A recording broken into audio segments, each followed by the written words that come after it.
coming to the United States as an immigrant means that I came to have a better life. And when I talk to other Latinos, most of them come rooted with this idea that they're here because they want a better life and they're figuring out how to get that. There's also this idea of working hard, often harder than everyone else around you or anyone else in the room, which is good and bad. You know, it has its pros and cons, but it really resonates with me, this idea that you have to work hard for what you want. There's also this idea of fighting for what is good and right? I think as an underrepresented group in this country, you often have to elevate your voice and fight for what you think is right. Some examples that I faced are instances where I have not had equal pay, or instances where I need to fight to be in the room to make decisions because I'm naturally not included. Welcome to Latinx in Power, a podcast hosted by Thaisa Fernandes. Welcome to the Latinx in Power. Today we are talking with Valerie Angelkos. Valerie moved to the United States with her family and the dream of working in technology and marketing. Since then, she successfully graduated from a top 10 MBA, Chicago Booth, and joined and left Google, and now she's the VP of Product Market at Howl. Welcome to the Latinx in Power, Valerie. Thanks so much, Thaisa. I'm really excited to be here and can't wait to chat with you and tell you a little bit about my story. Amazing. I'm super excited. So in this episode, we'll talk more about Valerie's stories that combines perseverance, taking risks, the importance and value of a couple's teamwork to open more opportunities to the family. I'm very, very excited about that. And my favorite question, what does it mean to be a Latina for you?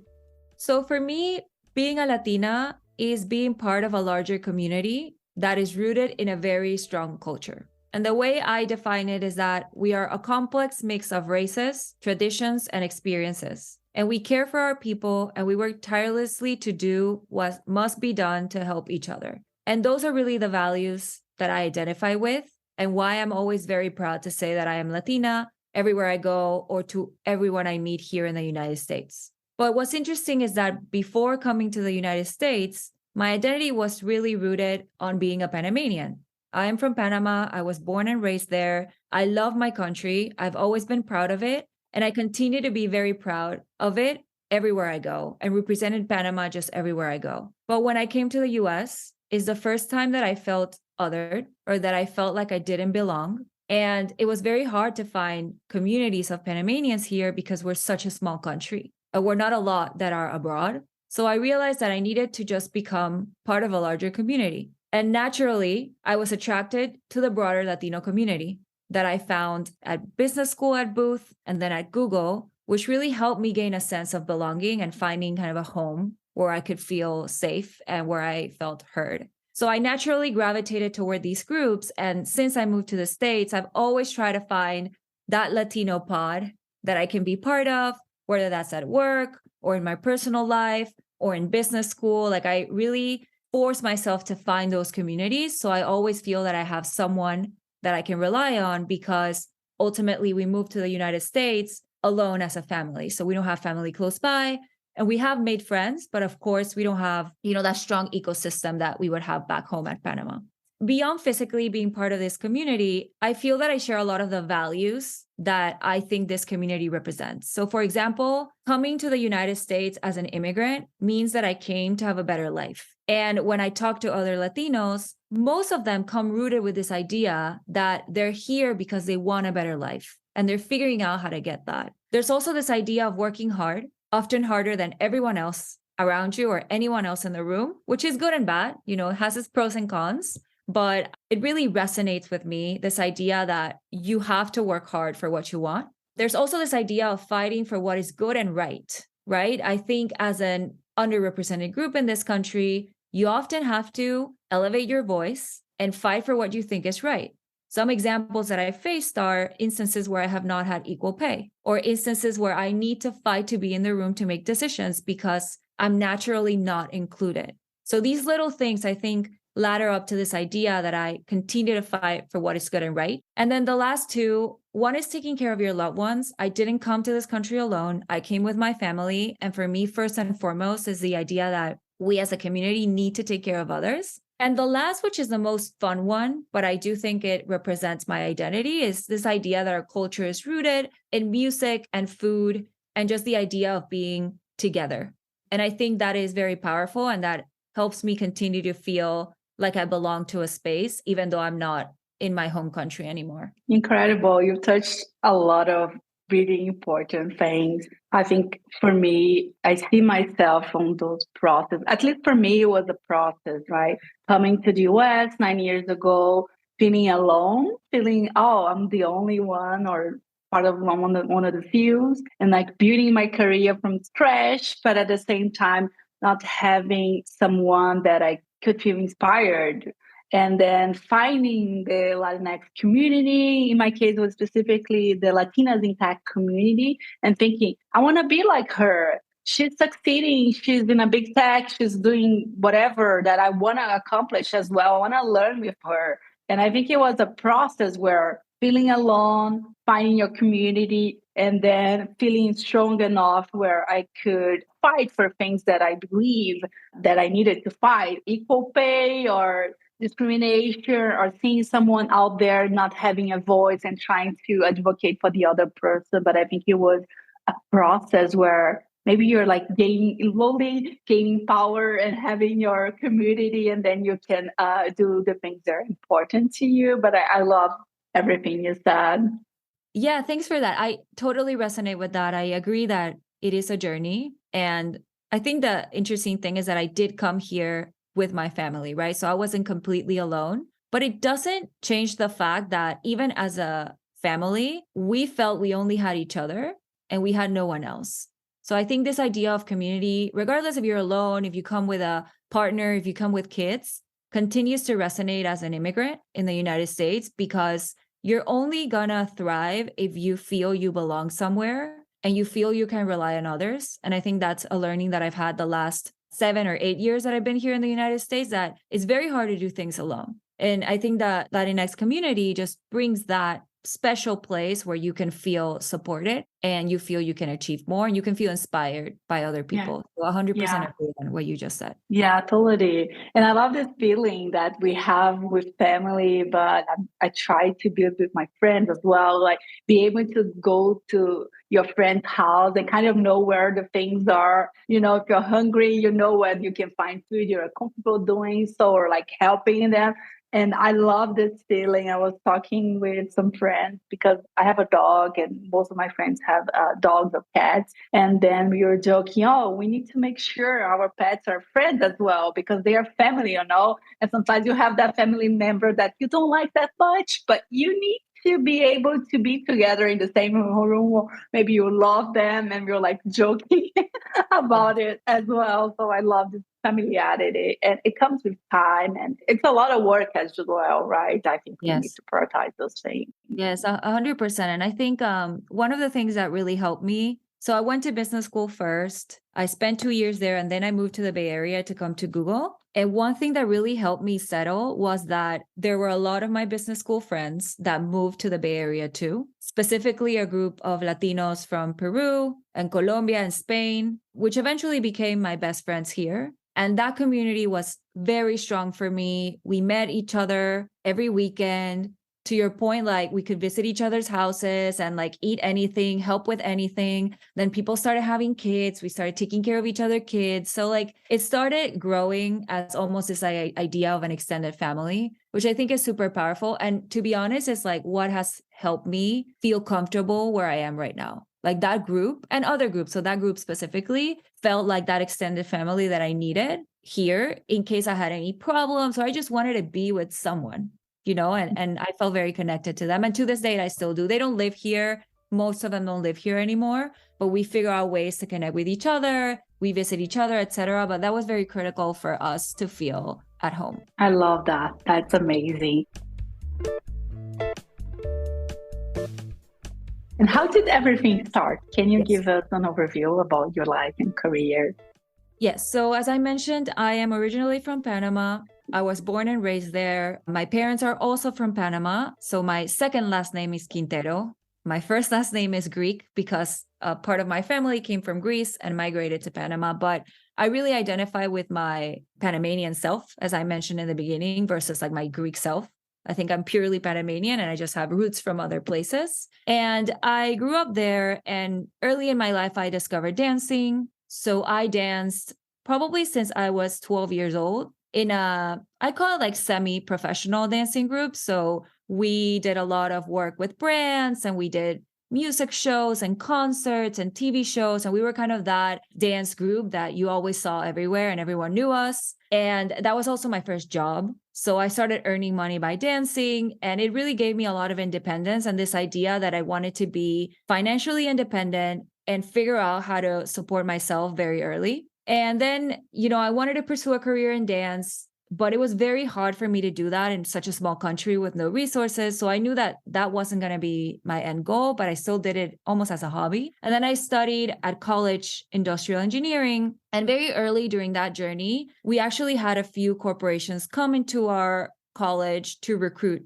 people. So Procter & Gamble was, I believe, one of the first ones that came to our college with their popular tests that, tested a bunch of cognitive ability and math and stats and language, etc. And I did the test basically just for fun and to see if I could pass it. It was more of a, hey, I want to like prove myself that I'm good enough to do this. And I passed the test and then I passed a few interviews and I got a job there. So I started working at Procter & Gamble when I was 19. So I really started this corporate career very early, which was, again, a good and a bad thing. I think I could have waited more, but I did learn a lot. So I started at P&G. I spent a few years there, and then I really wanted to switch into a less structured company and to pursue a marketing career because I did start in finance. And I moved to L'Oreal after those 2 years, and I spent about 5 or 6 years at L'Oreal doing brand management for a few brands in the skincare space, for example, Vichy and La Roche-Posay for various countries in Latin America. So it was really my school on marketing, on brand management, on just managing business. I dealt with distributors and retailers and people all over Latin America. So it was really a great learning opportunity. But during this time, there's a few things that happened. The first is that my boyfriend, who I had met at Procter & Gamble, got sick. He actually had cancer. So that was very eye-opening for me because I was very young. He was also very young. It was a very specific type of cancer that white young male people get. So we had to go through this experience of chemos and all the treatments and then therapy and all these things that really brought us together, but made me realize that it's really important to take care of your loved ones. And this idea that is rooted on how important family is and friends are, and that nucleus of people needs to be very stable for you to be able to thrive in any other thing you have in life.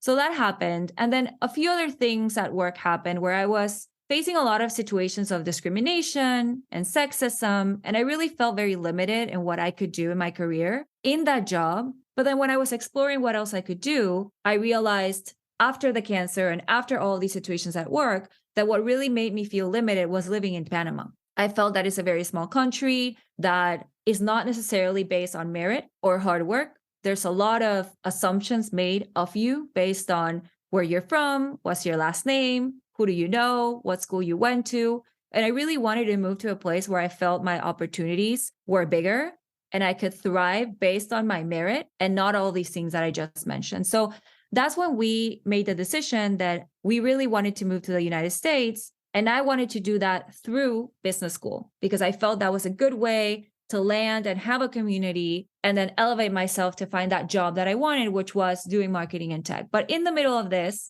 I got pregnant. And during my husband's cancer treatments, they said he couldn't have kids.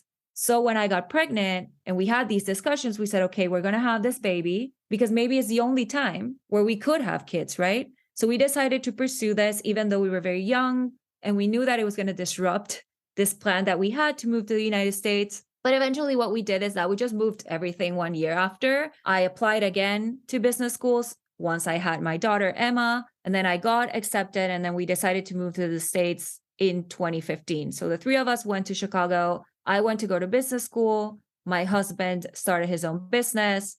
And, my daughter went to daycare because that's what needed to happen in order for us to be able to do what we needed to do in the United States. So that process was very interesting. Obviously, it had its, as I mentioned, its ups and downs. It wasn't easy, but I did feel that I had encouragement from my parents. I had encouragement from my friends. A lot of people were skeptical, I have to say, because, it's very hard to move to another country when you are 25 and have a 1-year-old and basically no money. So obviously it was a process, but I feel very proud of what we achieved. And I think it was the right choice. Like, we needed to do that. It really opened up opportunities for us and even our daughter now, who's now 8. And it was the right move. And I think, I think in life, you have to figure out when you need to make those transitions. And even though it's hard and sometimes you don't know what's going to be the outcome of this, you need to figure out how to take risks. And I feel that because I went through business school, it was more of a controlled risk.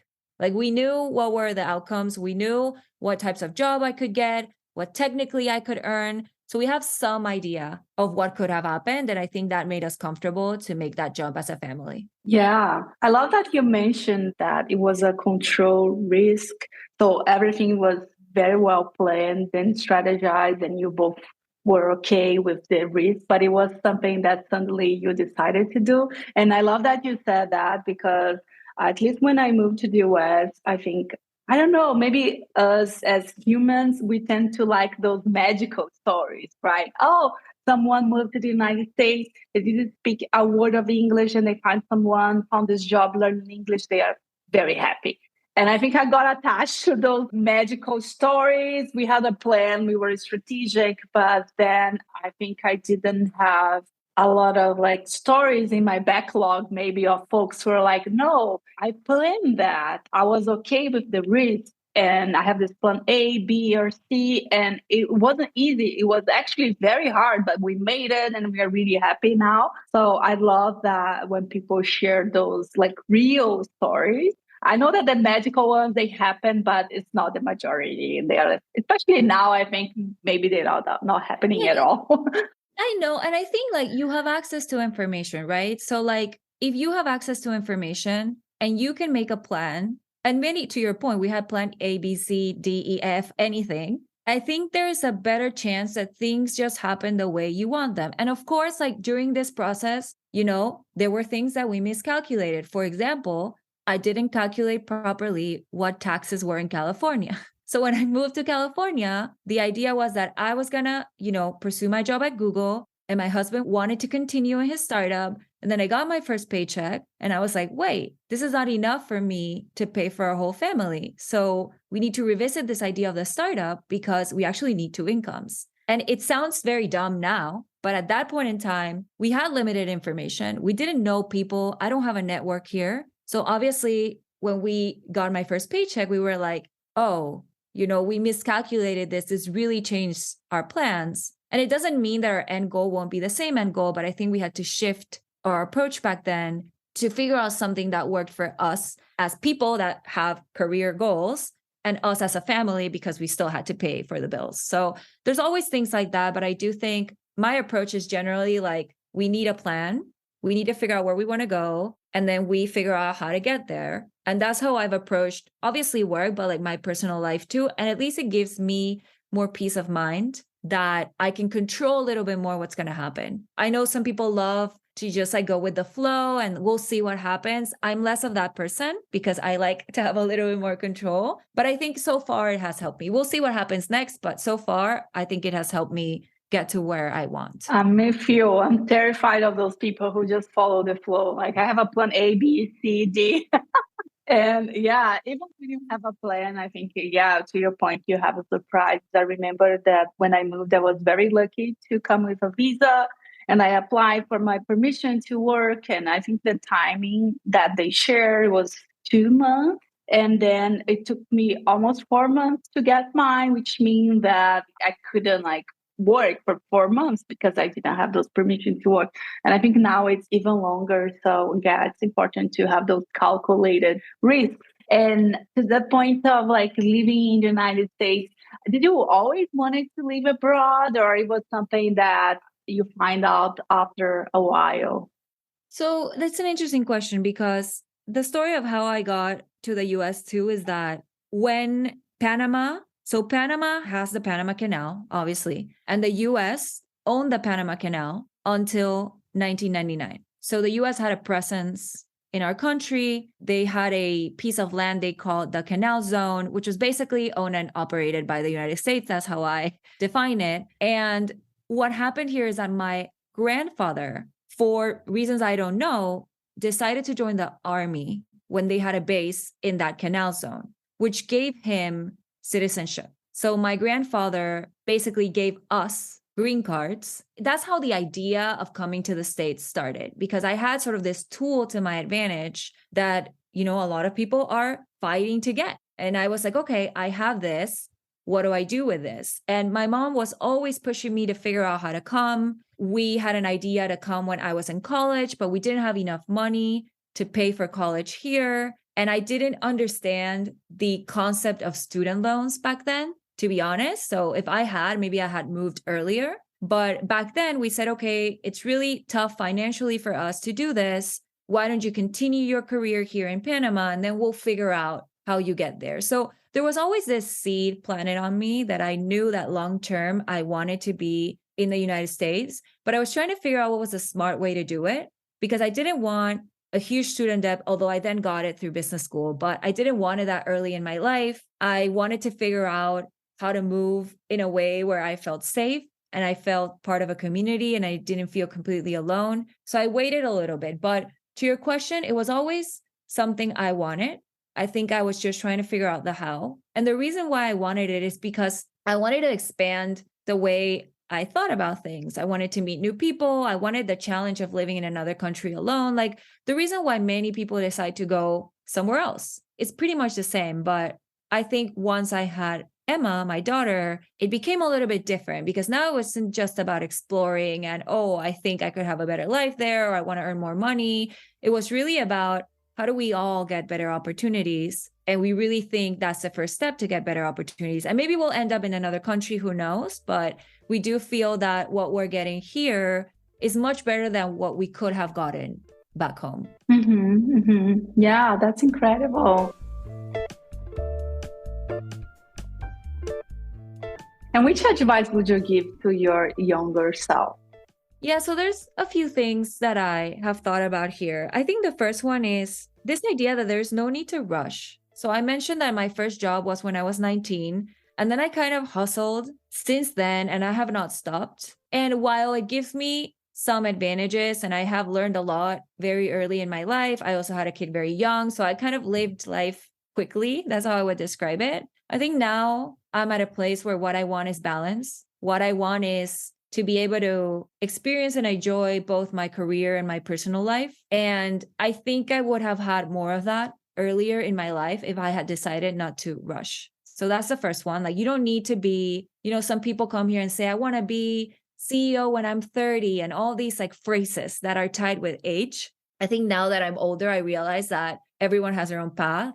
Nothing is tied to any age. And like, you can feel comfortable doing whatever you want at any point in your life. And I didn't really get that when I was young, which is why I rushed everything. So that is one. The other one is that I personally did not have like a great self-esteem growing up. I wasn't very confident about my ability to do things, although I was always like good at school, good at dancing, good at college. Like I had all those check marks. But for some reason, maybe the way I was brought up or like my environment, I wasn't very confident in my ability to do things. And I think what I would tell myself is that you need to trust yourself and know that you can achieve what you want to do if you are determined and you work hard and you know how to move around problems. I knew I could do that, but I never felt confident. I almost always felt that I needed to be validated by a third person to feel confident in my ability to do this. But I think now that I'm at a different stage in life, I realized that I always could do this, but I just needed to trust myself and like convince myself without needing this like third party validation that we often need. And then related to that I did a lot of what I did in the beginning of my career alone. So I pushed to get that first job alone. I pushed to get the second job alone. I always felt everything needed to be done by myself. So what I would tell my younger self would be to rely on others more, because there's no problem on asking for help. You need your community, as I mentioned before. You need people that support you. You need to talk to others. When you talk to others, you have better ideas. Other things come to your brain on how you can do things. That there's just better output. And I don't think I was very reliant on others early enough. I think I assumed that if I didn't do it alone, it wasn't good enough or I wasn't going to be successful and it was all on me. And that is not the approach.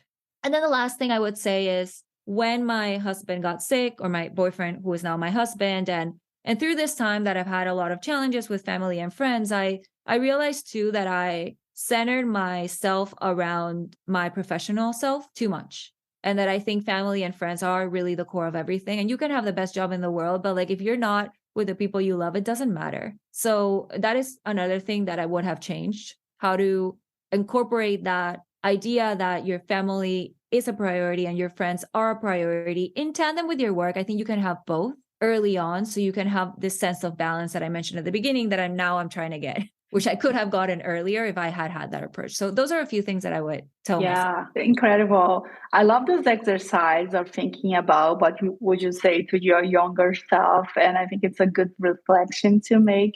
I can resonate a lot with a lot of things you said. And I think some of them comes with maturity, right? Or maybe it's also the way we are raised. We are raised in the sense that, oh, you need to accomplish certain things at a certain age. If you don't do it, you're like late or whatever. And I think like maybe, I don't know, my experience like coming here, met a lot of very, very smart people with a lot of privilege as well, who studied all those fancy schools, did those amazing things, had these incredible hobbies. And I was like, oh my God, I didn't do anything like that. Yes. You know, they're like incredible professionally and they have a hobby and they are like Iron Man or Iron Woman and they want something. And I was like, what? 100%. When I went to business school, those are the type of people that I met too. I couldn't just believe that a human could do all of those things, you know, and like in what time, how, just like it didn't make sense to me. But I think you bring up a good point. I think there's an element of privilege there, right? I had certain elements of privilege back home that made me capable of doing things like dancing and working, you know, through dance and going to school, learning English since I was in kindergarten. I had some of those elements of privilege coming here, but I think when I came here, I just was exposed to another level of what privilege means. And it took me some time, but I think I accepted that, you know, it's okay if I don't have that. It's okay if I come with nothing in my bank, actually negative because I have a huge student loan. It's okay if I came with a kid. And that means that my experience is different. And that means that I know a lot of people judge me because I had a kid this early in my life.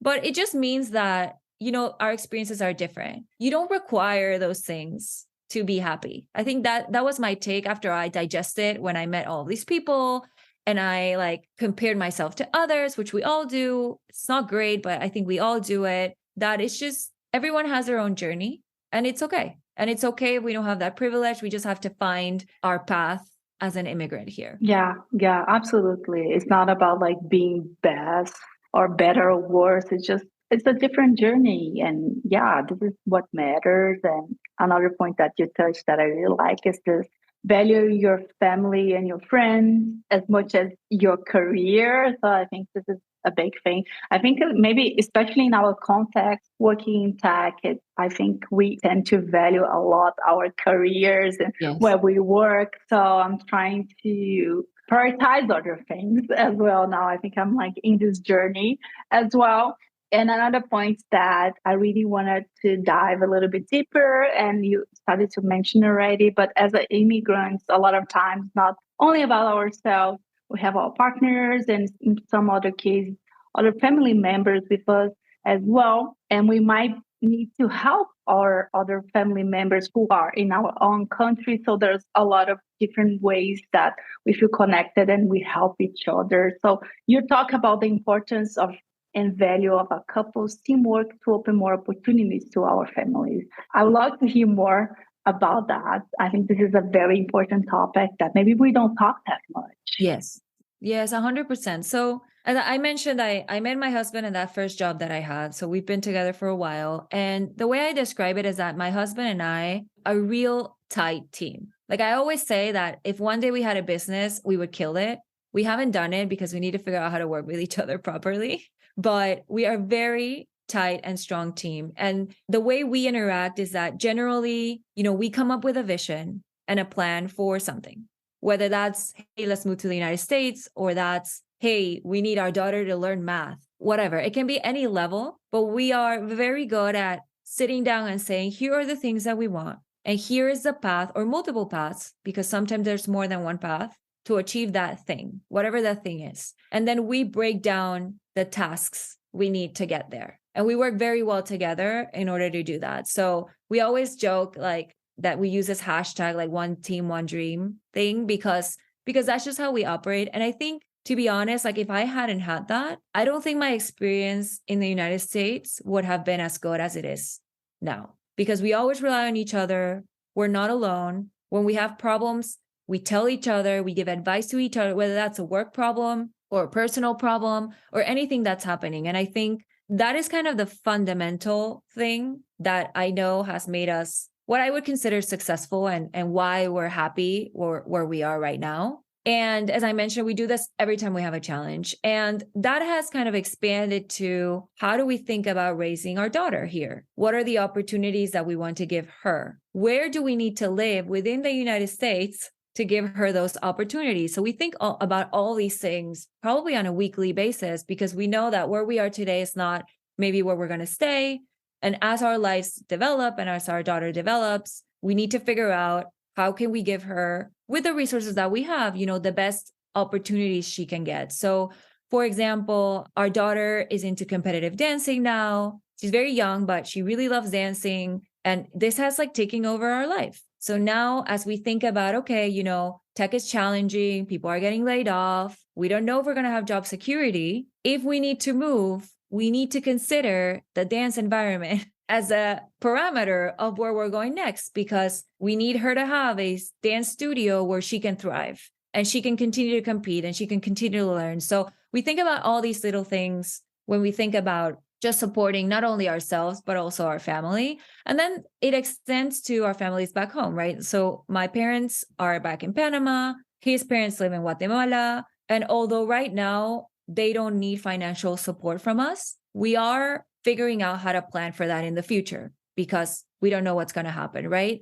So we are working on, okay, what is our plan for retirement? What is our plan pre-retirement that requires us to, take care of our daughter, but potentially extend some support financially to other family members that might need it? So we take all of that into consideration into how we kind of plan our life. And as I said at the beginning, it's really about teamwork. It's really about sort of planning and making sure that, we're going in the right direction. And things have changed. Sometimes we do things or we plan things and they don't work out, and that's okay. But at least I feel that we have a good system in place to help us achieve what we want. Yeah, definitely. And I love to talk about that. I think it's something that maybe for older folks, it's different, right? But for a lot of folks from Latin America, it's not just about us. Yes. We have our extended family that might need financial help or emotional help as well. So it adds a lot of pressure on us as well. And I think it's a privilege. I think it's a privilege to be able to help the ones we love. And for folks who maybe it doesn't come to them as natural, this is strategic and problem solving. It's still, you mentioned a point very, very interesting, that when you have a problem or when you have a goal to achieve, and I like to write down things on paper. I think people are different, but I truly believe in the power of paper. So maybe you can write down your goal and try to think about the tasks that you need to do to achieve that goal. So I think this is a very powerful way to start to strategize. It doesn't come natural for other folks. Yeah. And I think it took us some time, right? I think my husband was always the more strategic person in the relationship. He always has lived by frameworks. That's how he was taught to live. I've learned that from him. But I think our combination of, he can scope out what we need to do, to your point, put it on paper. And then I'm very much heavy operational. How do we get there? I know the things we need to do by when, with what resources, just like how approach work. Basically, that's why we make a good team, because we complement each other. Yeah. And it's important to know the strengths of each other. So it's not about comparing. It's about, oh, you are good in this thing, I'm good in this other thing. Let's work together to achieve. And yeah, I love this idea. Another thing that I wanted to pick your brain is what advice would you give to someone who wants to pivot their career into product marketing? I think this is a very common thing that people sometimes they like to explore, but they have no idea how to start. Yes.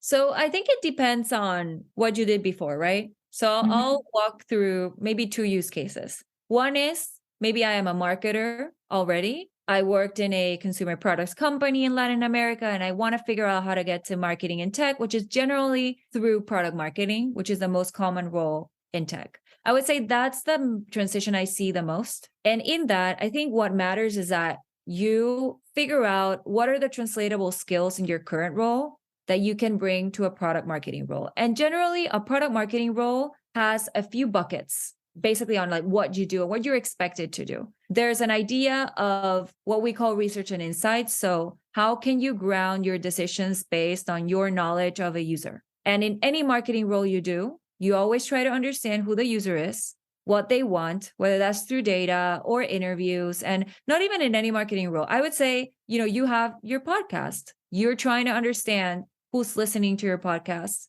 and how can you craft content that's relevant for them. That's a use case. Or I'm starting my own business. I'm not a marketer, but I want to figure out who can my audience be and what do I sell to them. So there's always this idea rooted on how do I understand my customers and therefore drive value to them that is core to the product marketing role. The second is this idea of strategy. And strategy is really what we talked about. It's define a goal. How do you measure success? How do you get there? And what are the things you need to get there, whether that's people, money, capabilities, etc. So in most jobs, you do some type of strategy. You just have to figure out how to properly craft that story. So you show that strategy component. And then the last two are this idea that you are able to take some of that and craft messaging for users. So selling something, marketing something, or even building a product for someone. And then the last would be making sure that you are doing this in a collaborative way, which is also something you do in most marketing jobs. So I mentioned 4 buckets. This idea of product marketing is really a role where you do marketing, but you sit close to a product organization because you're influencing a product out in the market, generally an app or some software device, or sometimes some hardware device when you are here in tech, in the tech industry. So there are ways to translate that. It's just a matter of really going deep on what does this role need and what have I done so far and how can I tell that story? And it's totally feasible. Like most people that I see coming to product marketing, including me when I came to the States, didn't do product marketing back in our countries because that doesn't exist. The job just doesn't exist, right? So you have to figure out how to build those translatable skills. And I would say the second use case, which is, you're not a marketer and you're trying to get into this role, I would say it's the same approach. Like you have to figure out these 4 buckets that I mentioned. What have you done that's translatable? And if you haven't done things yet that are completely, very clearly translatable, I always advise people to do consulting gigs or figuring out how they can maybe help as a quote unquote intern, like unpaid intern, to like gain the experience of those buckets. So then it's much easier to sell themselves when they're applying for those jobs and having the right bullets in their resume, et cetera. So transitioning is always hard. Like it's not very straightforward, but I think the beauty of a role like product marketing is that most of the things you do in product marketing, you have done in some shape or form in other jobs. It's just a matter of figuring out how to package it and make it relevant for the job that you're applying to. Incredible. For folks who are listening to us, write all of this down and follow this plan. I think those tips are incredible. Creating your narrative, kind of like trying to find a way to tell your story and what it makes you unique, because we have a lot of different experiences and those are very valuable. And sometimes it's more about how you tell your story and which company is going to value those skills. That can be very specific. I feel very inspired with a friend here. I 100% agree. And the other thing you mentioned that's interesting is this idea that sometimes you come from an industry that is the client that this company that you're interviewing for is looking to sell to. And that adds a lot of value. So for example, I've seen a lot of people who maybe worked in the advertising space, like in an advertising agency before, and then they're trying to switch to product marketing. And the way to do that is through maybe applying to companies that are in the ad tech space, because the industry knowledge that you have most people don't have. And sometimes I weigh that as valuable as like the skills that a product marketer should have, because it's very hard to learn the industry. Like I was in fintech for only 10 months. And I can tell you it was a very tough challenge for me because I did not know the industry. And learning everything that that industry requires, the technical terms, the policy requirements, like it's a lot of work. It comes with time. And I think if you have that in your back pocket, definitely you should use it. The other thing that I would say is that, well, right now the tech market, is going through challenges, and it's a little bit hard for folks who are trying to get jobs, but not impossible. And I will say that one of the things that I've noticed too is that while a company like maybe Google is a little bit more standard in their approach of who I want for a certain role, because I really want them to have done this, for 5-10 years before they come to my company. Startups, on the other hand, are much more open to different backgrounds and unique values that people can bring that are not necessarily written in the job rec. So I would also encourage people that are trying to do some type of career switching outside of product marketing even to consider joining startups, because first, those companies, as I mentioned, are more flexible. And second, really in this market environment, startups are really thinking through how to power through this, right? A lot of the early stage startups are not overloaded with resources. They're trying to figure out how to grow in a lean way. So there's a lot of opportunity there. So I would really encourage folks who are trying to get into this space to evaluate that as well. So there's more than big tech. That's what I'm trying to say. For sure. Not necessarily my point of view or approach a few years ago, but now that I've started to work in this startup environment, I realize that there's so much that people can do, but maybe they just don't know that these opportunities exist. Love it. Really, really good tip. Which resource helped you in your journey?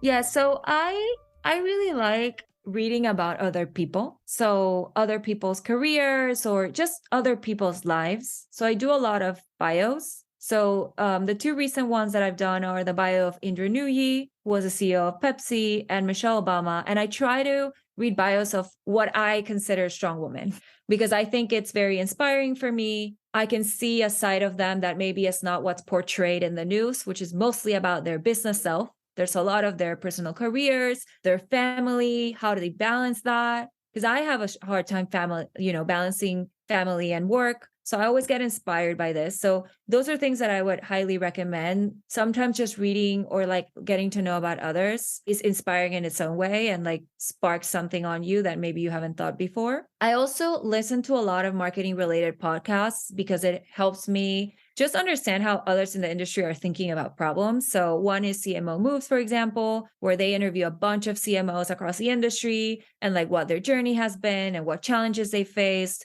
And most of them are not even in technology. But I think that just gives me like a good overview of the type of problems that people face and how different types of businesses and industries are facing them in the marketing field. And then one thing that I'm actively improving on, because I have not been great at this since I left business school, but my husband reads a lot. Like he has a lot of business books and they are here at my house all the time. And now that I am in a startup, and not at Google, where you had so many internal resources to teach you how to do your job, I often find myself in situations where like, I don't really know how to do this, or I don't really know how to solve this problem. And it's a very hairy and meaty problem. And a lot of the books that I have at home are business books that have frameworks on how to approach a problem. So I've been relying a lot on these different books, and they're for startups, marketing, business, product strategy, growth, marketing, a lot of these areas that sometimes I touch directly and sometimes I touch indirectly, but these books just give me tools that I think I need in order to continue to grow and evolve. Because obviously, as you start growing in your career, there are things that you don't know how to do. And either you find education that, teaches you how to do it, or you talk to others that can give you guidance. So I try to do a mix of both. So I'm slowly improving in that because I know I have the library at home. I just have to find the space and the time and energy to do it. Incredible. Yeah. Thank you so much. We are getting to the end of the episode. I learned a lot. I love to get to know more about you. And you gave very, very important tips and advice for folks who are not just transitioning into tech. And I think like this is strategic and problem solving mindset. It's very, very important. And I understand that sometimes it doesn't come naturally for some folks. So I love all the frameworks you share. And I will leave the last minutes for you to share anything you want to share and where people can find you.